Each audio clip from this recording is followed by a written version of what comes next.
Hello and welcome to my podcast. Do me a favor, subscribe to the John Keim Report wherever you get your podcast. You're watching on YouTube, hit that like button, hit that subscribe button.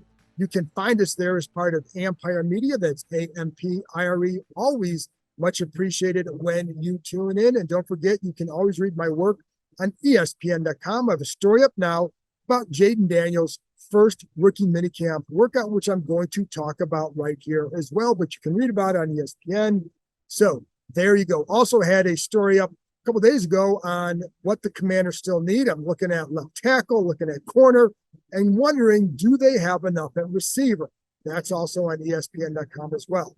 As you can see, I'm still out here at the Commanders bubble, wrapping up the first day of rookie minicamp practice. You also can see I'm a little bit dressed up because this is what happens when you have a rookie quarterback. Back on ESPN's Sports Center, all the shows. So there you go, talking about Jayden Daniels. And there's a lot of excitement around this kid and a lot of questions about what can he do for this franchise, as you know. But let's get into a couple of things with the first day. First of all, listen, I'm going to tell you, there were approximately 55 media members here. Now, not all reporters, there's cameramen, there's all sorts of people, but all media. That's probably a good 20 to 25 more than the Commanders usually have. And in my time covering the team, I'm hard-pressed to remember a time where there were more for the first day. Maybe, I guess you could say maybe for RG3's first day, I was here for that. I don't remember that it was this big. I'm sure it was a very big one because there was a lot of excitement about him as well, of course. But it's been a while, and it feels like this is the most that we've seen in a long time. And I would say get used to it. For this summer, especially a training camp, I think there's going to be a lot of attention paid to this franchise, in part because of what can Daniels do for them. I'll get into him in a minute. And first of all, like a lot of people worry about things, he's different than the other quarterbacks who've been here, and I'll get to that again in a minute. But for the first day, I would say there's a couple of things that stood out. There's some energy here, right? And that's always a natural byproduct of having a new coaching staff, new players. Now, this is just the rookie, so we're not seeing the whole thing together. But one of the things they did before they I think is going to be highlight some of that energy and competitiveness that Dan Quinn wants is after they did the stretching, they ran over to a circle. Everybody's clapping and going crazy. And then they did just like bag drills and going back and forth for about a minute and just like a very hyped up session. And I think that's, like, I haven't seen that before. Now, what it means for the season, I don't know, because the better Jayden Daniels plays, the better it is that whatever they do is better. So you could throw orange peels on your heads, and if Jayden Daniels produces, then you can say, hey, the secret sauce was the orange peels. Really, it's number 5. So, but it was just a different way to start practice. It brought some energy, and they said they liked it because it also they were competitive, getting through it. And one of the first guy with that, by the way, in those groups was Jayden Daniels. So that's one thing. And I think that's indicative. I'll see how it is when the veterans come back. And it's also going to be a little bit different in training camp than it is even during the spring when things start to get ramped up a little bit. Some of the other rookies, first of all, Johnny Stewart was unable to practice, had his left foot in a boot. He had the Jones fracture that he had surgery on after the season. So he had said he was okay. Well, clearly he wasn't ready to participate in this, so he did not practice. And it was hard for me in a 1-hour practice to really watch anybody else.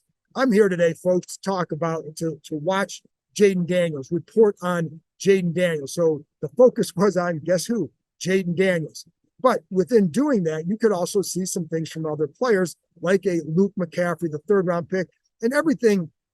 This is just a first impression. This is not something to be taken as, oh my gosh, this guy's going to be the greatest this, or he could be a steal here. We don't know any of that. So let's temper it. But what you saw here from McCaffrey, one of the things I liked is felt like he was quick out of his break.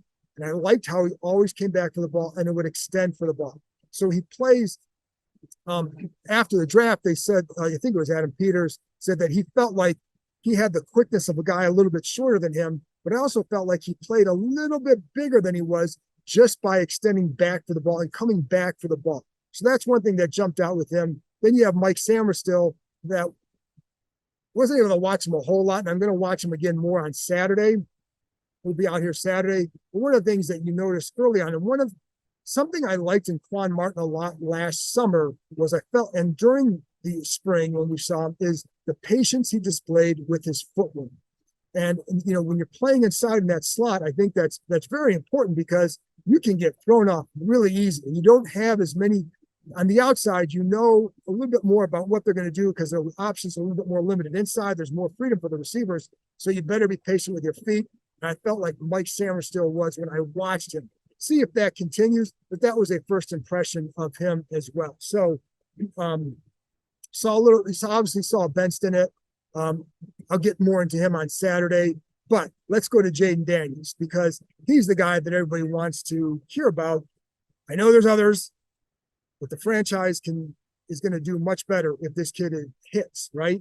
So I'm going to start with the number and just he and Tressway, Jayden Daniels getting the number 5 and how that came about, because I think there's some misperceptions out there. I saw some people out there who were kind of upset with Jayden Daniels.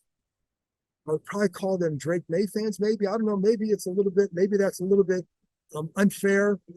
But kidding aside, so what my understanding is, first of all, we saw the reports that it was for tickets for his family to an Oklahoma LSU game. Folks, it's going to be a lot more than that.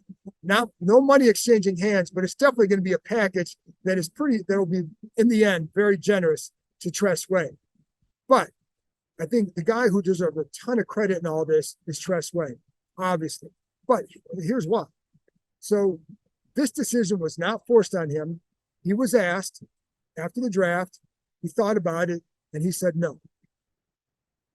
And my understanding is that Dan Quinn, Adam Peters, Daniels, those guys, they took the answer, and there you go. And then Tressway thought about it some more. And if you saw the video from the team's feed, they interviewed Tress on the Command Center show with Santana, Logan, all those guys, Fred Smoot, and he was having a hard time talking about it. But one of the things his wife said, Tress was like, Tress, I know it meant something for Tress to have the same number for his entire career here. And the dude's been here. He's earned a lot of things here, right? But he's been a captain 4 times. And one of the things he said his wife asked him was, why do you think you got that C on your chest? It's not because you wear the number 5. It's because of who she didn't say, I'm saying this. It's because of who you are. It's not because of your number. It's because of you, the person. And I think for Tress, I know that part of this is part of giving the number to going back to games and giving him the number is also another way to leave his legacy as a leader. And he knows what Daniels could mean for this franchise. So I think there's excitement that comes with that.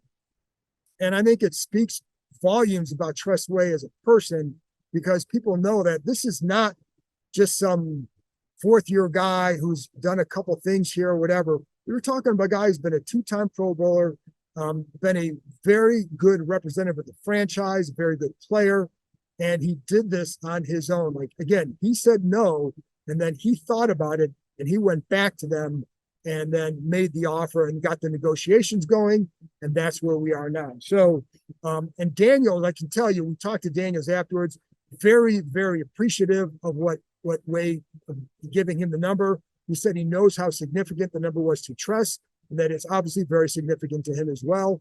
He knows what Tress has meant for this franchise. And so I don't think he takes this lightly. I think we've seen other cases where maybe it's a little slightly different. In this case, I would say that they both handled this pretty well. And so, there you go. So that's what I know on that. Anyways, and I know some more about what the parameters of this deal are. Nothing has been told me officially, so I'm just going to wait till if we can find that out. If Tress wants to divulge it, that's fine. Daniels did not want to divulge it, so there you go. But anyways, numbers gate done. Let's move on. Now let's get to the field because that's what you want to talk about, right? Because that's what we're here to see. Because the number is not going to make the guy. The guy's going to make the number. And so what do we see on the field? First impression, remember this, folks. It's just a first impression. He's going against rookies. He should look good. If a rookie doesn't look good out here, there's a problem, right? So this is one step in the process. And as Daniel said, for him, this is just a day one install period. Yes, he was excited to be out here. He was excited to see his helmet in the locker here. He said it was like the 9-year-old kid in him was coming out. He called it awesome to see all this. So I think, there's a genuine excitement by him. Also, being up close and seeing him in person, I remember my first impression when we saw Emmanuel Forbes last year. My first thought was, that dude is skinny. And I know, the weight wasn't the number one issue for him last year, but he was very skinny. I don't think I've ever seen an NFL player that skinny up close. Jayden Daniels is not Emmanuel Forbes. Like, he's lean, he's thin, but he's not Emmanuel Forbes. His legs are he's fine. Upper body, maybe he could get a little bit bigger there, but he is not Emmanuel Forbes. So, I don't have a ton of words. Like, the whole thing for Daniels is, can you learn to protect yourself and get down and avoid some of those hits, whether it's throwing the ball away, sliding, whatever it is. To me, it's not just learning to slide, it's change the mindset. Can he do that? That's how he's going to protect himself, et cetera. So that's one thing. You can tell he wants to just be someone who's a part of the team. And I think that's where I go back to say he says the right things. And we don't know him well enough to know, like, the authenticity of a person. And so it can take a long time. And sometimes with these players, you don't really know the real person at times, because you just know what they're presenting to you. You know what they're, you see them in the locker room, you know their interactions with them. But you do get to know them clearly better than most. And you do get to see and compare to guys that you've covered in the past. And I think he's coming in here, obviously a lot of fanfare because of who he is and because the position he plays and the Heisman Trophy winner, et cetera. But he's not coming in here saying he's going to do this and this and this for the franchise. He's not coming here saying he's going to be the face of the franchise. He's coming here saying that, he wants to work. He wants to be a good teammate. He wants to be a leader. All those kind of things. And I would also say there's clearly an air of confidence around him. So you can feel that as well. I think he knows what he's capable of. Nothing wrong with that. You should be. You should have that confidence. But I don't consider him to coming in here being a boastful person or making proclamations about what he wants, what he can or wants to do in his career, as much as it is going out there earning that starting job center. But again, the kid definitely has some confidence about him, which he should. We saw the ball placement. We saw the accuracy. There were a couple of drills they would do with the quarterbacks where you're throwing into a net, sometimes 20 yards away, sometimes 10, sometimes 25 on an out, or 20 yards away on an out, or something like that. His accuracy was pretty good. Like, they have 3 little areas on that net, 3 little pouches on that net where you're trying to hit. And he was pretty close to getting it in there a couple times, or hitting right above the hole to throw it into. Sam Hartman had a little bit more struggles with that, sometimes clanging it off the top bar. Nothing against Sam. It's just that I think that shows you there was more consistency with Daniel's accuracy in that particular drill. So again, take it for what it's worth. It's a drill and a rookie mini camp practice. But folks, it's all we got to talk about right now. So we're going to. I felt like Hartman was threw a better ball during the 7-on-7 and just the throwing passes on air to his target. So you could see the fluidity with Daniel's footwork. He definitely is a fluid athlete. And the other, I think, like, you saw that just like in the handout, some of the handout drills, but just carrying out his fakes, but just the turns, etc. I think there's a good level of fluidity with that. And when you're watching him throw and go through his progressions, saw this on film, see it out here, the feet match the eyes.